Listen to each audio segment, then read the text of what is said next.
Hello, everyone.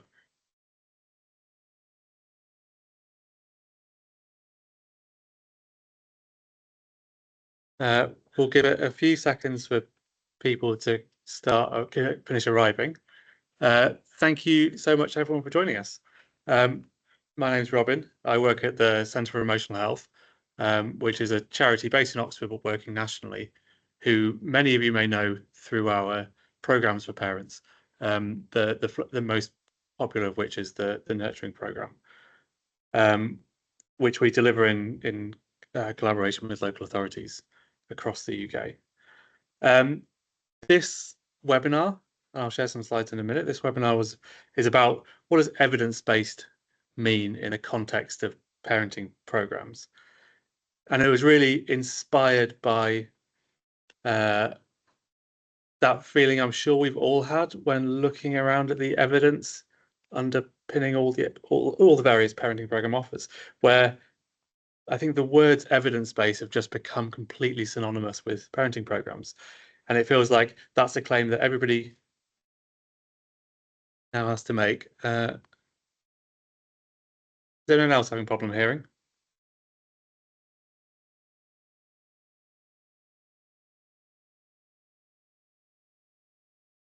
Yep.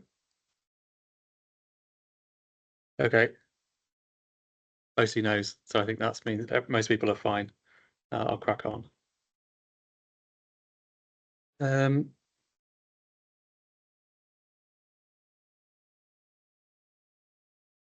so that feeling that we have, where it feels like everything is evidence-based, but the meaning of what evidence-based even means is, I think, feels a bit muddied. And so we really just wanted to spend 40 minutes or so talking about what different types of evidence look like. I think they're all good, and they've all got their own value in certain ways.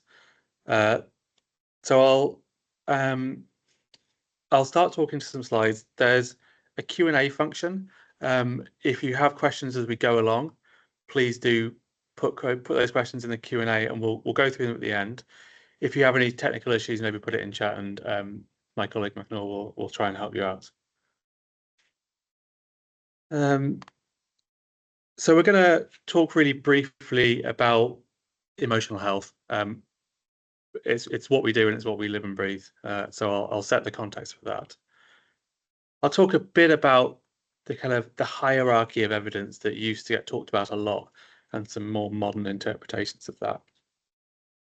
And then talk a bit about complex services and how everything is so complicated that the evidence that goes along with it is going to need to be complicated as well.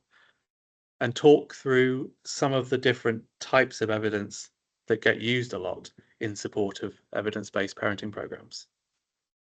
And some of these will come with a bit of an example, some of them data from us, some of them with data from other people. And then we'll finish with a quick note on how to spot which type of evidence is which. So, where you should pay attention. And a really quick kind of whistle-stop review of what it means to do research with service users and why that's good and why that's bad. And this is your fair warning. Later on, I'm going to ask for people to share with us anything they may want to about how they've made a change in their service, had an innovation, big or small, that's based on your professional knowledge and experience rather than, a big research study. And this is really not a question that's asked with an agenda. I think it can be really interesting to see insights into people's really high quality professional experience and how that can be really informative about practice. So have a think. If there's anything you want to share, I'll invite some people to share it out loud with your video on if you'd like to, and others I'll invite you to put it in chat a bit later. So to crack on with who we are, we're a charity based in Oxford, working nationally. We have a vision for everybody to live an emotionally healthy life. And we think of emotional health as a set of skills and beliefs that shapes thoughts, feelings, and behaviors. So it's an understanding of a self-awareness of what your feelings are and how they influence your behaviors, and how those similar feelings influence the behaviors of other people. So really driven by empathy. And we think that that emotional health, particularly of adults around children, is really central to children's development. So our nurturing program for parents is a 10-week program that was really aimed at giving adults around children those emotional health skills. And this is something that we've worked with the Royal Foundation on. So their recent Shaping Us framework is guided, partly by input from us. And they talk a lot about the importance of that relational approach and those positive and supportive relationships, both for parents and their own mental well-being, as well as for the development of children. And this is a screen grab from a recent BBC News broadcast where Princess Kate visited HMP Style Prison and heard all about their mother and baby unit who are using the nurturing program with female prisoners. And that's her sitting next to one of our books. We've had reliable information that she's taken it home with us, and she may or may not even have read it. And this is, I appreciate, a really complicated slide. And I think really the point I wanted to get across here was that, a service, a children and family services is so monstrously complicated in all the different bits that one needs to consider. What are the national policy guidelines? What do your local users look like? Which parenting program do you pick? How do you integrate co-design and input from parents in that planning phase? When you implement, how do you monitor that? What do you do around practitioner training? How do you know what's the right way to do it? How do you know which long-term outcomes to measure? What about like program logistics? What's the best time of day to have a program? What's the best day of the week? The questions, big and small, all require. That's two people, so I'm just going to stop sharing and start sharing again.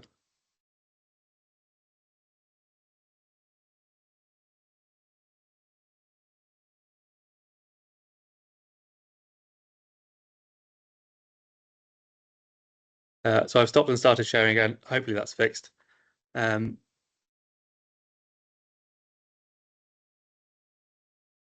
the idea here is really that there's just a million ways in which we are forced to think about evidence when we're doing parenting program, when we're doing our kind of day-to-day jobs.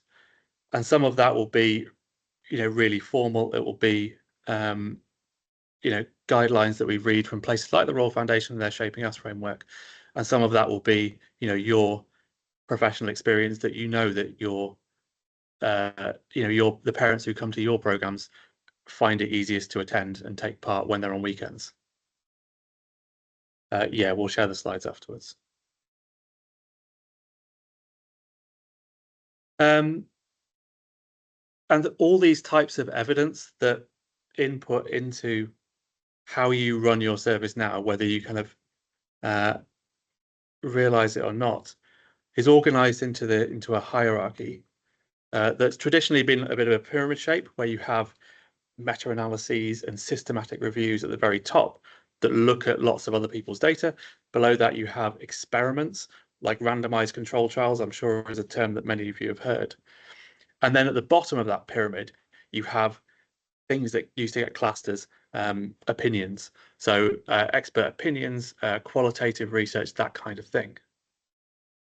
And I think, thankfully, people like Nesta and many others have looked to revise that model in recent years and to put more emphasis on people's expert opinion, on service users' opinion and qualitative research, as well as looking at the importance of implementing and how that can really influence how well something works.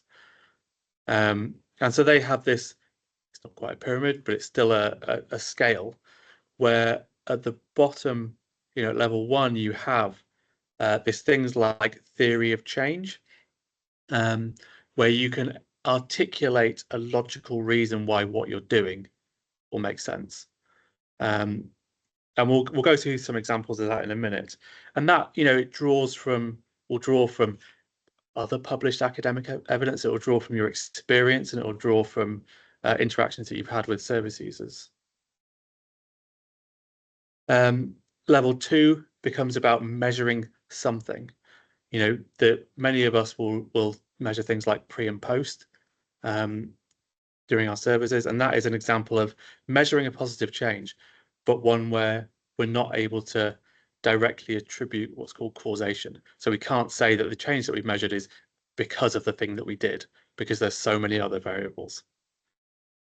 Level 3 on Nestor's chart is where you start to think about randomized control trials. So it's research studies where there is a group that gets something, sometimes referred to it as an intervention, something new, and a group that doesn't. And that's when you start to be able to say that the difference that we measure is because of the thing that we did.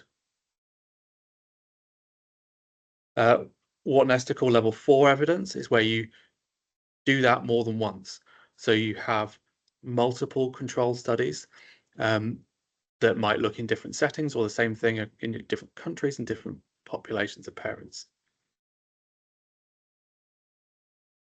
And at the very top, you have people that where you've looked at how to, not just what works in a kind of an ideal setting, but what works in practice, to making sure that the implementation of what you're doing is good, as well as the evidence behind it.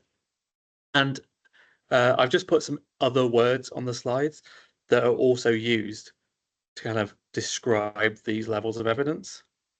So at level 1, you have experience and theory. At level 2, you have kind of mixed methods evaluations, pre and post impact. You have straddling 2 and 3, you have kind of theoretical and observational research. And then moving up, you have randomized trials and experimental designs, which all of which we'll talk about. And at the top, you have the idea of looking at long-term impact in real-world settings that you often do through meta-analyses. And we'll speak to each of these briefly with a few examples, starting really with theoretical and observational.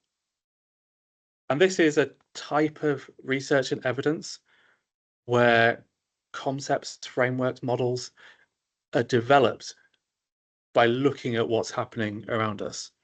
And one example of this is gravity.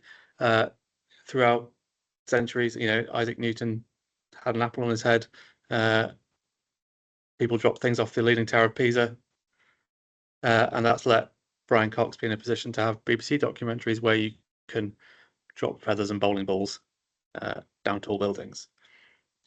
And I think gravity is something we all accept it's true, but it isn't something that's ever had a randomized control trial, because that, of course, doesn't make sense.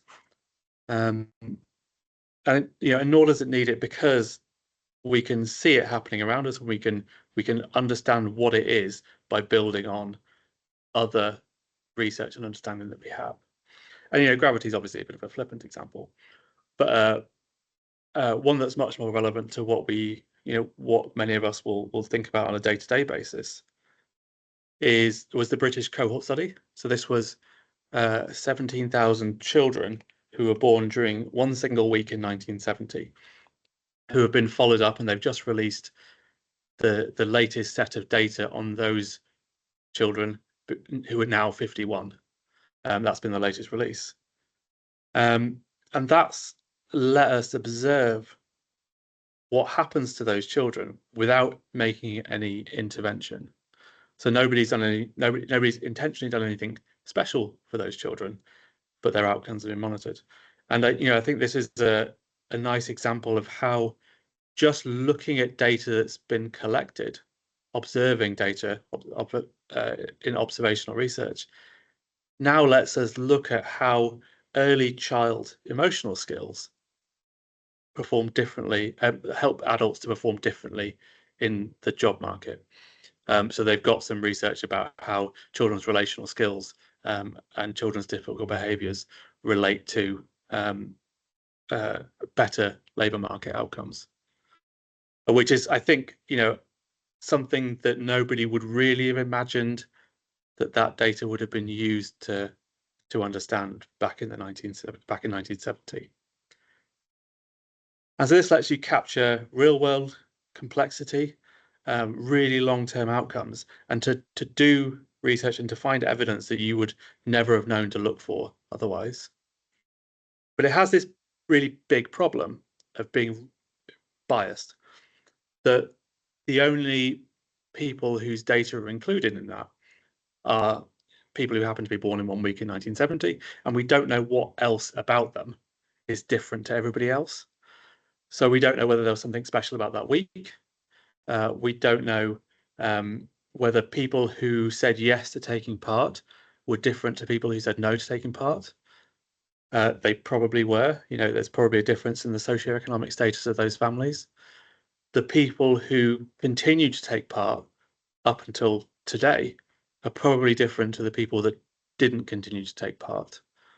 You can imagine how that's true. You can imagine that somebody who's doing very well is very happy to contribute their data, and somebody who's not doing well finds it less of a priority to continue to give data to something like this. And so you end up with a really big set of data that can, on one hand, show you things that are really interesting, but on the other hand, you're never quite sure of what it was that caused those things that you're looking for. And another example of this kind of idea of theoretical and observational research is the theory of latent vulnerability, which many of you may have heard of.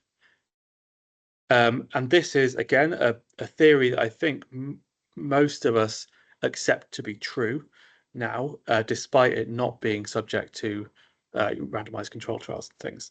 And it is the idea that early childhood adversity, things like abuse and neglect and other traumatic childhood events, change the way that children's brains develop. And these changes in how brains develop creates a risk for mental health issues later in life that isn't immediately apparent. And the evidence that was used to develop this theory is, it's things like functional MRI of children's brain activities for those who had experienced adversity and those who hadn't, looking at how areas of the brain that were involved in threat processing or emotional regulation or social skills were different in children who had experienced adversity than those who weren't. They did things like eye tracking to show that children who had experienced adversity had a much more heightened response to threats. And they've used long-term observational data to look at to show that those children who did experience early childhood adversity did have this risk of later mental health issues. And they developed this theory of latent vulnerability by combining all that observational data along with just thinking about how this fits in with other things that were known at the time. But it isn't, nobody was going around giving children adverse childhood events to see whether they had mental health issues later on in life, because that's obviously not something that we'd be interested in doing. But we do now routinely use trauma-informed practice every day. The nurturing program is trauma-informed by its very nature, and that's something that has become embedded in practice with evidence that's been generated in this way. And I'll go on to talk about something a bit similar. So similar to kind of observational data, many of us will be familiar with doing pre and post impact evaluations. And this is sometimes called pre-experimental. And this can be, it can be good for several reasons. It can be helpful to give parents and practitioners a chance to reflect on what's working well for an individual parent what they're still finding difficult. I know that lots of local authorities use, things like Outcome Star to track outcomes for individual families towards specific goals, and those kind of before and after, or kind of long-term outcome measures, really can help with individuals and can help across groups to show that things are changing. It's an approach that's really simple, by which I don't mean easy, and I certainly understand that the struggle of collecting multiple questionnaires from families who are attending programs. But what I mean is that it's kind of intuitive. It doesn't require any complicated setup or design. It's easy to understand for all of us. It's relatively cheap.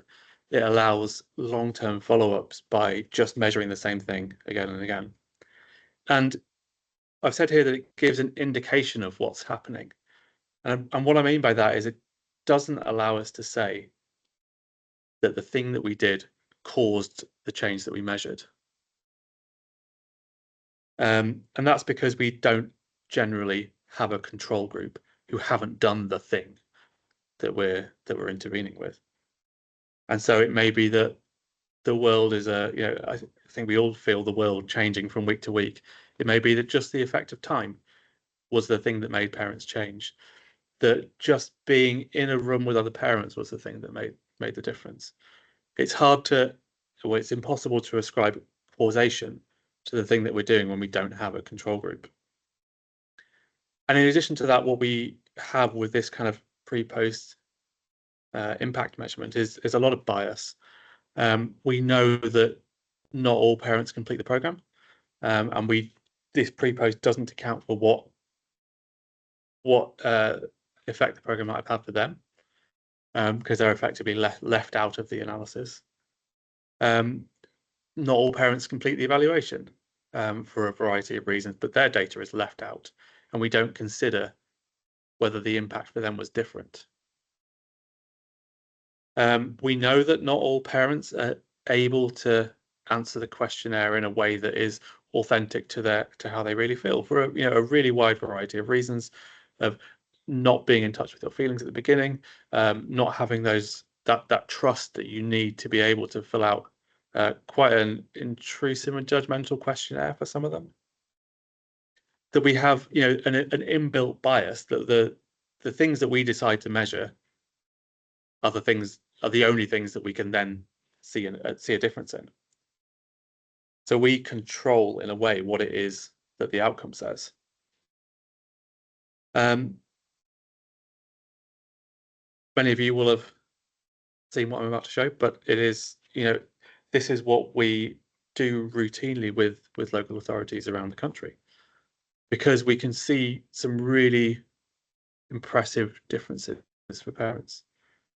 So we work with a large number of local authorities across the country, and a smaller number of those, so 12 of them, have joined what we call our learning partnership, where we together collect, collate, and analyse pre and post outcomes for parents who are taking part in the nurturing programme. And I'm just going to show 3 graphs here. The first is measuring parents' mental well-being using the Web scale that you may be familiar with. And in the graph on the left, we have in the first instance, the week 1, so the very first time the parents will complete a questionnaire. In blue is the average score of the parents who were defined as having low mental well-being at week 1. In orange is those who had average, and in purple is those who had high mental well-being. And what we can see from week 1 to week 10 is that there's a huge jump in parents' mental well-being, particularly for those who started with low mental well-being. And this is a difference of 15 points or so on the WEMWebs, which means that the vast majority of the parents who had low mental well-being at the beginning had high or average mental well-being at week 10. There was a smaller but still significant improvement in mental well-being for those who started average, and those who started high roughly stayed the same. And when a smaller number of local authorities measure 3 months later, they see that those changes are sustained at least up to 3 months. We can look at something similar for child difficulties reported by parents. So parents were asked to complete the strengths and difficulties questionnaire at week 1 and week 10, and again at 3 months. What we see is that the majority of children of parents who are taking part in the nurturing program have high or very high difficulties. But about a third of those who start with very high difficulties improve to 2 categories to slightly raised or average, and half of those who are high or very high difficulties improve by at least 1. And again, we see that these improvements are sustained when we look again 3 months later. And we see something similar, but the other way around, but with pro-social scores. The children's social skills increase over the 10 weeks, and parents report that these improvements were sustained 3 months later. And so, like we've said, that they're not controlled studies. They are pre-experiments of what we think is happening. But this kind of thing can give a really strong indication of what is happening for parents. And we'll move on now to a couple of experimental designs.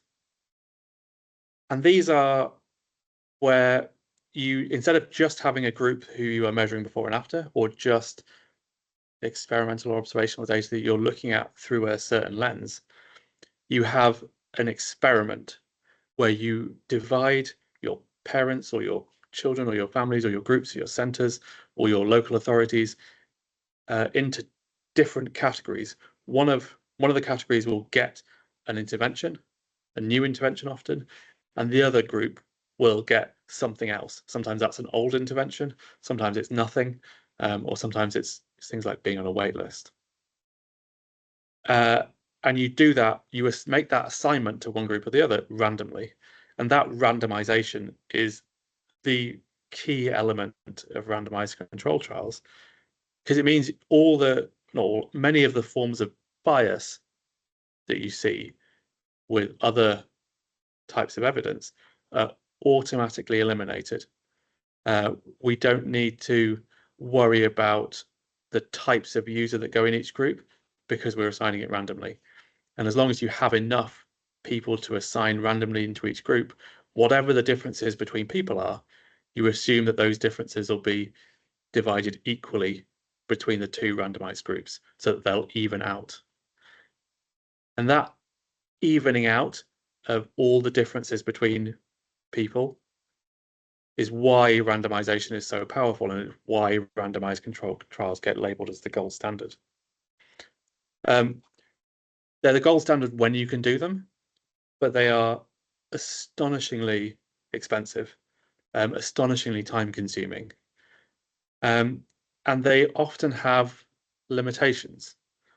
For example, if a randomized study is being funded, they may well receive extra support in data collection, in recruitment and retention of parents, particularly incentives for people to complete follow-up data.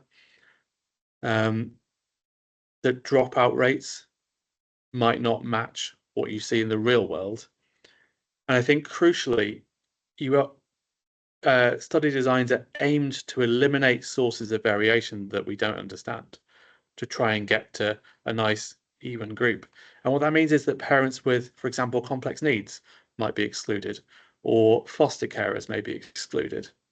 And so you get a set of data that is clean and it's controlled, but it doesn't always reflect what happens in the real world in services. And another issue that sometimes crops up is around the ethics of having a control group who doesn't receive the intervention that you're testing. And if you assume that you're testing it because you think it's better, then you have a group of people who are deliberately not being given the intervention that you think is better, and that can be an issue. There are, I think, in strong defense of trying to do randomized control trials in parenting, there are lots of new randomized trial designs that are helpful. One is where you call a cluster randomized trial, where you group together not parents into clusters. So this might be by children's centre, or it might be by city or local authority, where each centre switches from the old intervention to the new intervention in an order that is randomized. That means that you collect data from the old intervention and the new intervention for every centre, and the time that they switch over to the new one is randomized, and that helps to control, at least for the influence of time. And that's a way you can have everybody in your centre getting the same thing without having to worry about randomizing individuals. Related to randomized trials, what's called quasi-experimental designs, which is a fancy sounding name for essentially an experiment where you don't need to randomize. And you instead design your data collection and your study in a clever way to try and control for that influence of time. And what you might do, for example, on the little diagram on the right, is if you have a measurement that happens, an intervention that happens at a certain point, you might collect a bunch of outcome measurements before and a bunch of outcome measurements after. And if you see something like this, where parents' mental well-being continues to just go up the whole time, you might think, hang on a minute, my intervention didn't really do anything. Whereas if you'd done pre and post, you would have seen a big improvement, but a big increase. Whereas if your measurement looks like this, that nothing happens until you do your intervention, then you can have a lot more confidence that the improvement that you're measuring is caused by what you did. And that's called an interrupted time series. Another common one is called difference in differences, where you continue to measure your pre and post with what you're doing, and you find a control group somewhere else. So this can be a neighboring local authority that is doing something that you're not, or you're doing something that they are not, and you can compare the difference that you see with the difference that they see. If you have access, I don't think many people on the call have access directly, but if you work with people who do have access to Department of Health and Social Care data, you can find control groups for your local population, for the people that take part in your programs, matched based on their demographics, age, ethnicity, index of multiple deprivation, and you can see what happens to them over the course of their life. You can look at their changes in economic circumstances or health and see how that compares to your group that's had the intervention. So it's a way of getting a control group without having to have a group of your users who don't receive the intervention. And I'm not going to give an example for those two experiments, because I'm going to skip straight on to systematic reviews and meta-analyses, which are a way of summarizing the thousands of experiments that get done every year. And I think an important thing about systematic reviews and meta-analyses is that usually they agree what type of intervention they're going to review. They're going to agree on what type of research they're going to include. This is often only randomized trials, or it's only research studies involving children of a certain age or who are doing a certain type of intervention. And it's agreeing on what they're going to look at as an outcome. And then research will systematically look for research that meets those criteria, and they will get everything that's ever been done. And so this is a way of being sure that when you read a systematic review, that it includes almost every piece of evidence that's ever been generated. So if you have some studies that say one thing is good and other studies that say it's bad, a systematic review is a good way of merging those two together to see overall, in the big picture of research, who's right. And this has big pros, that it's transparent. People usually commit to publishing the result regardless. Sometimes small effects that are really hard to look at in one study alone is easier to see across studies. And for this reason, can be really powerful as a form of evidence. you don't have to do an experiment. You can rely on the work of others. That's good. And it means that instead of reading thousands of articles, each of us only has to read one systematic review.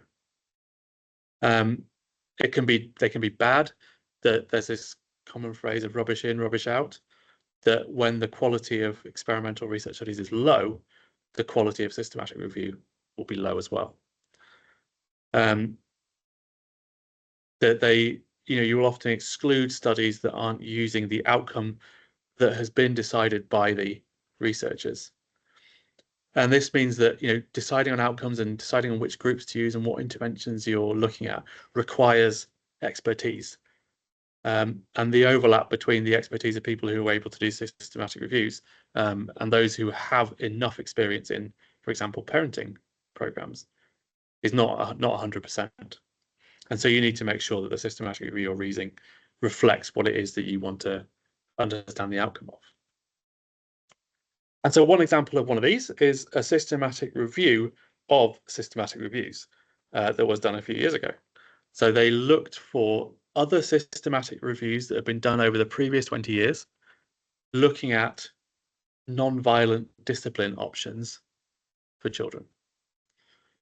They found just over 200 other systematic reviews, and those systematic reviews covered almost 4,000 research studies. And those were studies that looked at children under 18 and under, that were in English, that had some measure of child behavior as an outcome, and where the research study that was being reported on had both an intervention group and some kind of control group. They weren't just randomized. And what they saw is statistically significant evidence for a list of discipline options that have been shown across the literature, across decades of research work, to consistently have a positive impact.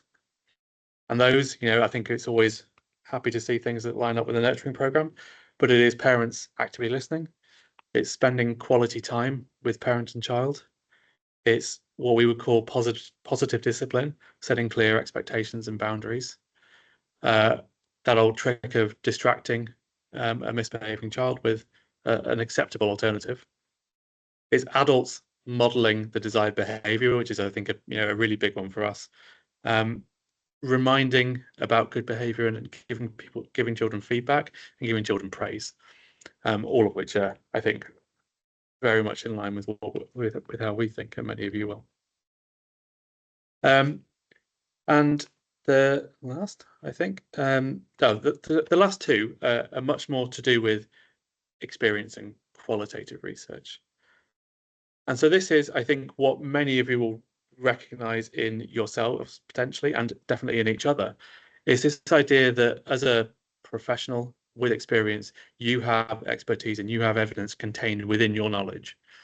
And this will be derived from years of experience. It will be derived from the interactions that you've had with colleagues and with parents, and with practices that you've seen where you are now and where you may have been before.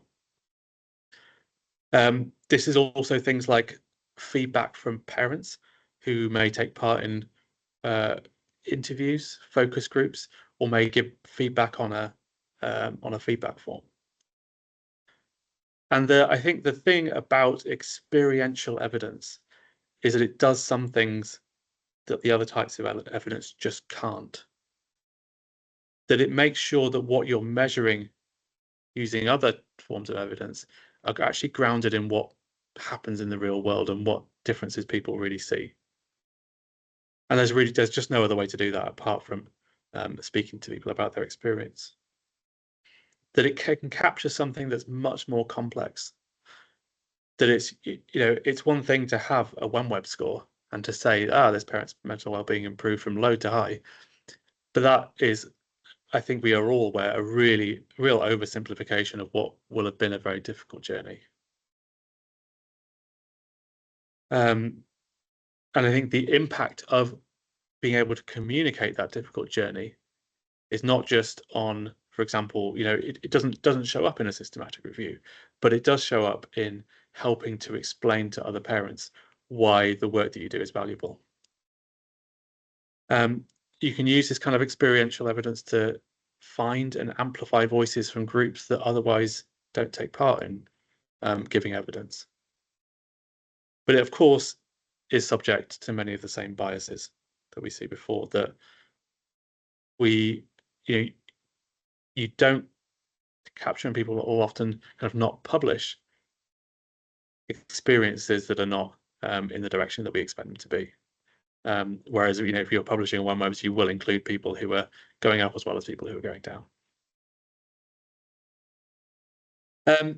So I warned you. I was just going to invite anybody who feels willing and able to tell us about something, however small, that you've done or you're doing in your service that is, that you chose to do based on your experience, rather than based on a research study. I see one hand already. Fantastic. Sam, are you able to unmute yourself?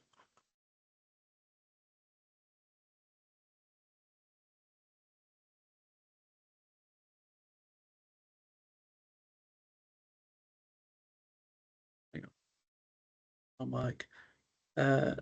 Sarah, you should be able to unmute yourself, and Sam, I'm just going to work on unmuting you as well.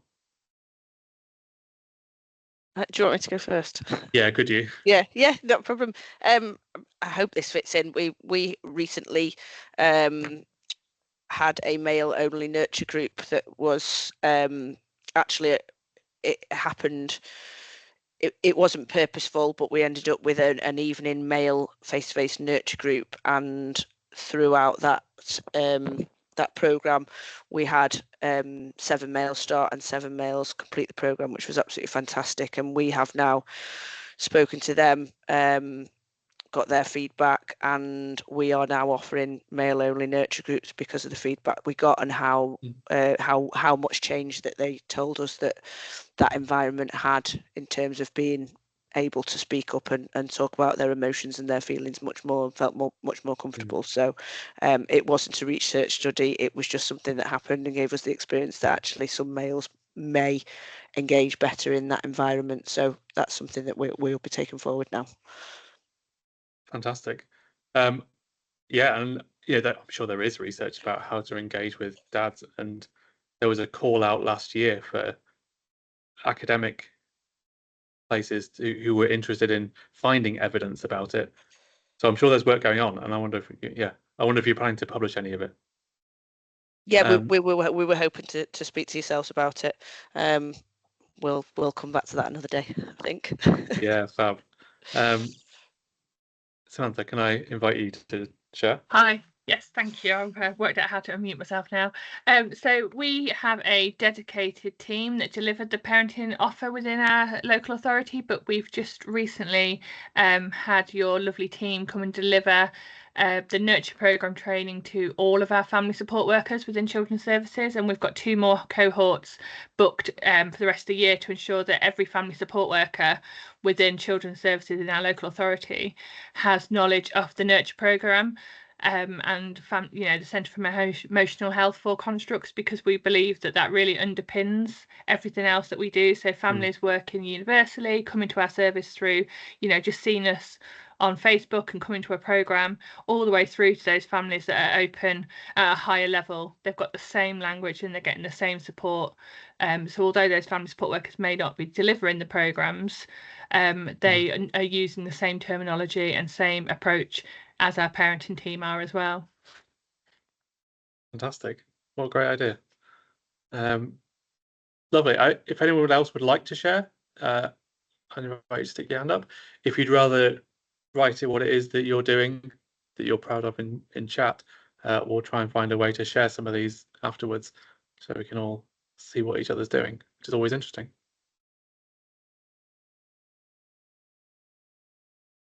If there's no other volunteers, they will move on. And the last type of evidence that I will talk about is mixed methods. And this is, I think, a very pragmatic approach to unpicking all the complexities of what is the right type of evidence by combining experiential qualitative work with pre and post or experimental research. And this is, the aim of this usually is to not just find out what the difference was, but why there was a difference. It can be really helpful for complicated work like many of us are doing. And it's often used in this kind of sequential way where you find out what it is that you think is changing and then you measure it. And I'll give an example of this, which is the nurturing program in HMP Oldcross that was evaluated independently of us by Liverpool John Moores University. And they used a mixed method approach by interviewing the practitioners and the prisoners who took part in the nurturing program to show that that nurturing approach and the skill of the facilitator were really central to the changes that they saw, and they were able to measure an impact in Dad's confidence and mental well-being. And in the graph on there, similar to what we've seen in elsewhere, we measured pre-posters. Those with low mental well-being dropped by about half, and those with high mental well-being increased by nearly threefold. And there's some lovely quotes that we've got out of it about the importance of the facilitator on that.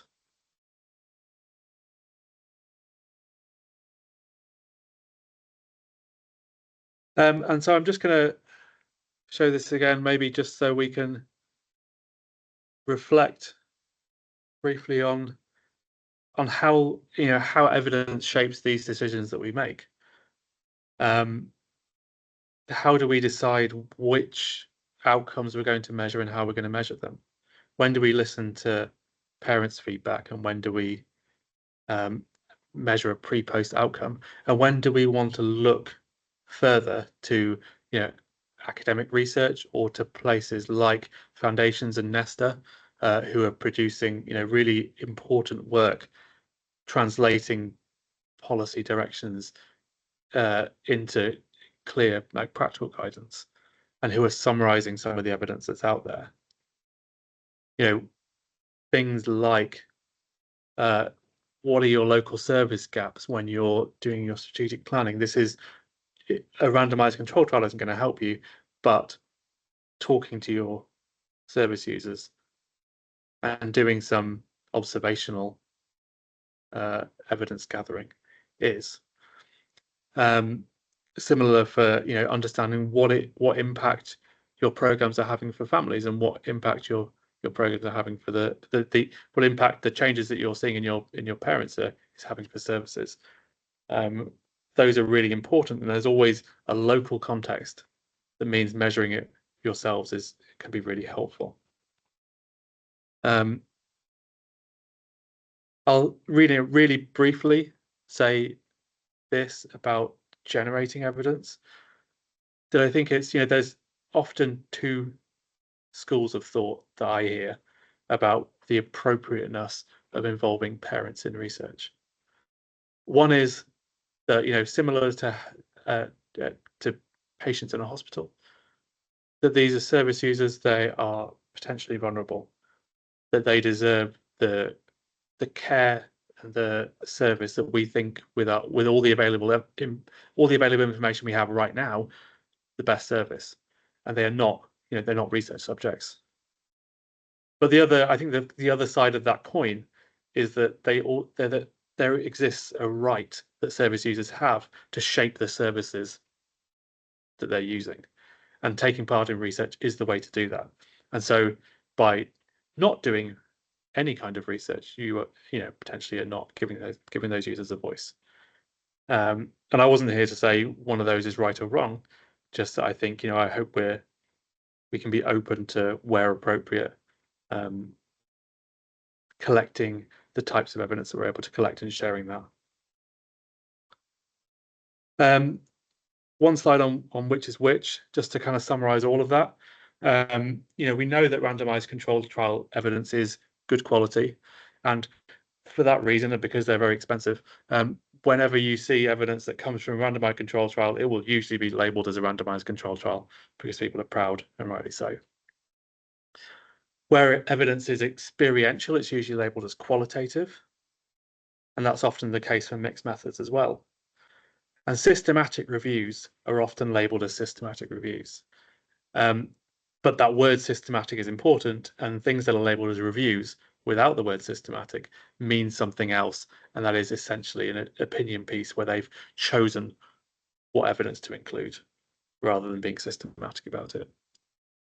And everything else is, unfortunately, usually not labelled with what type of evidence it is, which means that we all have to read and understand the evidence that we see and have a sense for how much value to assign to different types of evidence.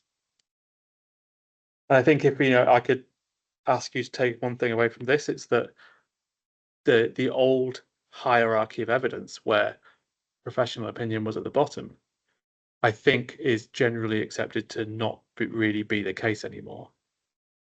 That our professional experience and listening to users in co-design and in qualitative research is much more important and impactful and valid as a form of evidence than I think it used to be considered.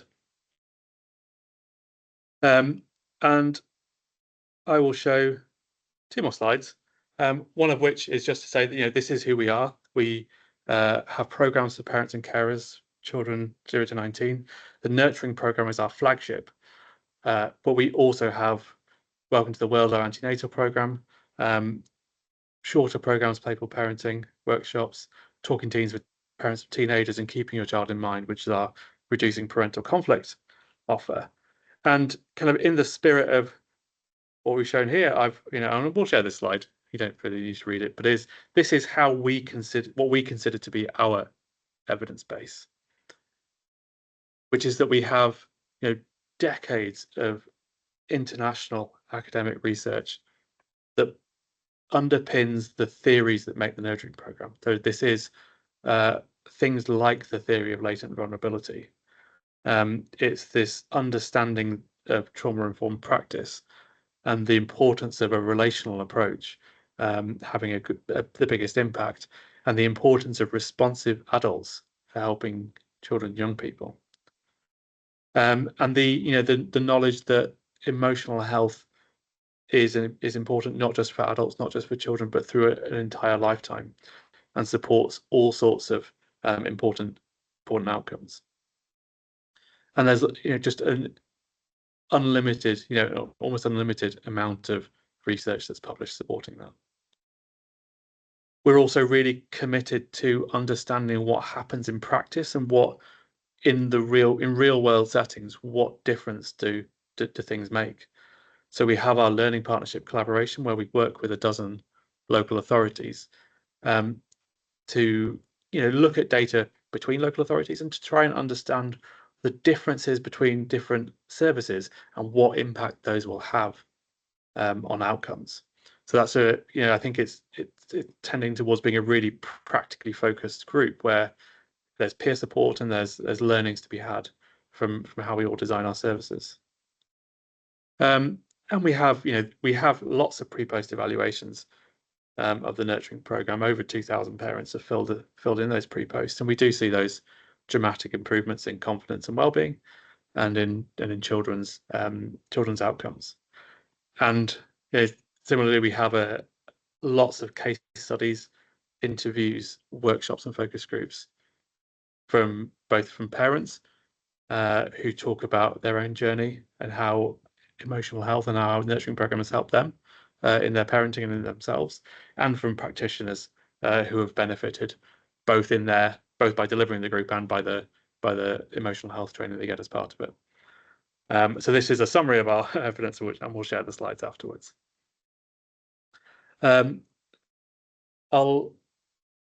Last thing is just to say this is the second in a series of 4 webinars. The next one we're going to be quite practically focused about how to measure impact. And the last one on the 17th of April is going to be all about connecting adult and child outcomes. So it's using some of the data that we've got via our learning partners to really understand which bits of the program affect adults and which bits of the program affect children, and to draw a line between when adults improve and when children improve. Do get in touch if you are running programs and want to think about data more carefully. And if you don't run our programs but you'd like to, then do email us. And we've also got a podcast. And that will go in the chat. Thank you. We've got a couple of minutes left. If there's questions, I'm happy to take them. Ragnhild, do you want to? Have you been reading them? Yes, so we do have a couple of questions in the chat. One question is, how can parenting programs strengthen pre-post impact studies to account for issues like participant dropout rates? So one, there's I guess a couple of different things that spring to mind. One way of strengthening that pre-post is to do pre-post and longitudinal. So you have more confidence that the changes you're seeing are kind of something real and sustained, rather than some bias introduced by measuring it, during a week 10 where people have an expectation of reporting higher. There's, I think, things we're thinking about around how to ask questions and when, in a way that helps build trust rather than keeps people on the defensive, and helps people to stay in the process and to actually return more of those later outcomes. And there are some as well. There are some kind of statistical methods you can do to try and understand what was different about your group of parents who didn't complete your follow-up questionnaire, which we can help with separately if you email us. Okay. Another question was, what are the main issues with using the WEMWebs as a standard measure of well-being, especially considering some of the leading questions it has? Yeah, I think to me that's it, is that it's really clear what's the good answer and what's the bad answer. So I think we do measure a difference, which is kind of indicating that it's measuring something well. But we do, I think we all have concerns that there is biases parents towards knowing what is the right answer, and asking something that is that doesn't kind of give a right and a wrong answer, is I think a much better way to do it. Okay. Someone else has asked, what is the biggest challenge in moving parenting programs up the evidence hierarchy from level 2 to causality in level 3? Great question. I think there's two main ones. One is money and expertise. That we don't have a staff of researchers who are able to support design of a study and the analysis and all that data collection. Local authorities, quite rightly, don't have big research teams aimed at implementing that, and so you need to work with somebody else to be able to design and fund it, and that just comes with costs. And the other one is the practicalities, that in a small setting where you're developing a new intervention, you can deliver it to 100 parents, but when you're thinking about real world settings like local authorities, everything's already at scale, that nobody wants to pause and take a break and switch part of their service to something new. It becomes logistically quite complicated. I think a good alternative is quasi-experimental designs, and as they improve, I think the acceptability of those as evidence will increase. Another question was, what is a big red flag to avoid in designing the methodology of a parenting program? Designing the methodology of a parenting program. I think I think the question is about designing a parenting program rather than the evaluation of a parenting program, which is what I'll answer. I think for me, it's one of the things that underpins the nurturing program is this idea of emotional health, and I think without a central kind of ethos like that, where we think about the importance of relationships and understanding our own feelings and the relationship between feelings and behavior, it can end up being less of a coherent program and more of a instruction manual on how to parent. And I think that's not what works.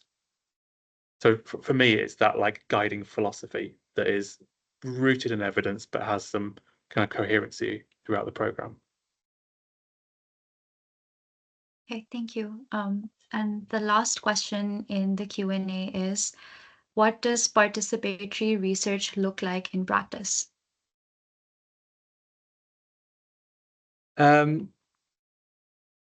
So participatory research is, it's slightly different from what we traditionally think of as mixed methods. In mixed methods, people are only service users, for example, are only participating insofar as they give information to us in the form of an interview or a workshop. Whereas in participatory research, you would usually ask service users to take part in the design of the research that you're doing. And so it requires, what it looks like in practice is to, early on, before you start to evaluate something, is that you engage a group of service users and find out what it is that they want to evaluate, and to involve them in the design and execution of the study all the way through. So it's having that, it often involves not just working with, but also like upskilling people to be able to participate in a way that's really meaningful. I think that's the big difference between that and kind of mixed methods or qualitative work. Thank you. That was our last question from the chat. Bob, all right. We're a few minutes over, but thank you so much, everyone, for listening. We'll send you a link to the recording, and I'm sure we'll follow up with you by email afterwards. Thanks, everyone.